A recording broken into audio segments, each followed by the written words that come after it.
Sa harap ng Mount Samat National Shrine sa Bataan nitong Abril 9, binigyang pugay ni Pangulong Ferdinand Marcos Jr. ang kabayanihan ng mga sundalong lumaban noong ikalawang digmaang pandaigdig. Dumalo sa seremonya ang mga opisyal ng pamahalaan, diplomatic corps at ang mga veteranong nananatiling inspirasyon sa pag-unlad ng bansa. Ayon sa Pangulo, walang anumang parangal ang makapapantay sa sakripisyo ng mga veterano. No tribute can ever equal the debt that we owe you.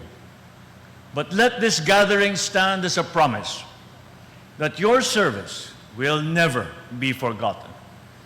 Your stories will always be told, and your legacy will drive us forward. Ipinahayag din ng Pangulo ang patuloy na pagsisikap ng pamahalaan na suportahan ang kapakanan ng mga veterano sa pamamagitan ng mga programang pangkalusugan, pensyon at edukasyon para sa kanilang pamilya.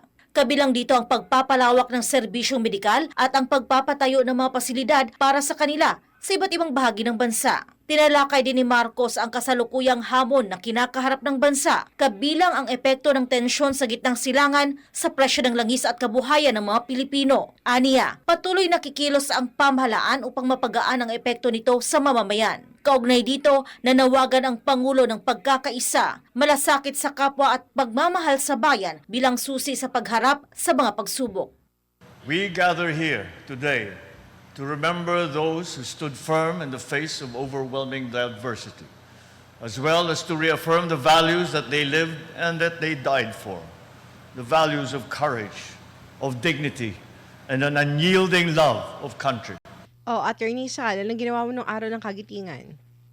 Unang-una, sagutin natin yung kanyang talumpay. Sabi niya, magkaisa ang mga Pilipino at maging matapang. Aba, matagal na ho. Nagkakaisa na sila at naging matapang na sila na ipahayag ang kanilang damdamin laban sa inyong maling pamamahala at paglabag sa inyong sa mga karapatan ng tao. Kaya nahuli na kayo yung panawagan nyo. Pangalawa, kaya nang sinabi natin ng isang araw, yung kabayanihan, kagitingan ng mga sundalo, hindi lang ho nagaganap yun sa panahon ng digmaan, sa panahon ng pananakop ng mga dayuhan. Ang kabayanihan at kagitingan ay maaaring gawin sa araw-araw. Kung ano ang ginagawa mo sa kapwa mo, doon makikita kung anong kagitingan mo o kawalan ng kabayanihan mo sa kapwa mo. Ang pagtayo at pagpapahayag ng damdamin laban sa mga nakikita mong paglabag sa katarungan, yung mga nakikita mong hindi pagtugon sa pangangailangan ng bayan, ang kawalan ng serbisyo, ang kawalan ng proteksyon, yan po ay isang kabayanihan. Kaya sa araw-araw, maaari natin ipakita ang ating kagitingan at kabayanihan, hindi lamang sa panahon ng digmaan o sa panahon ng krisis.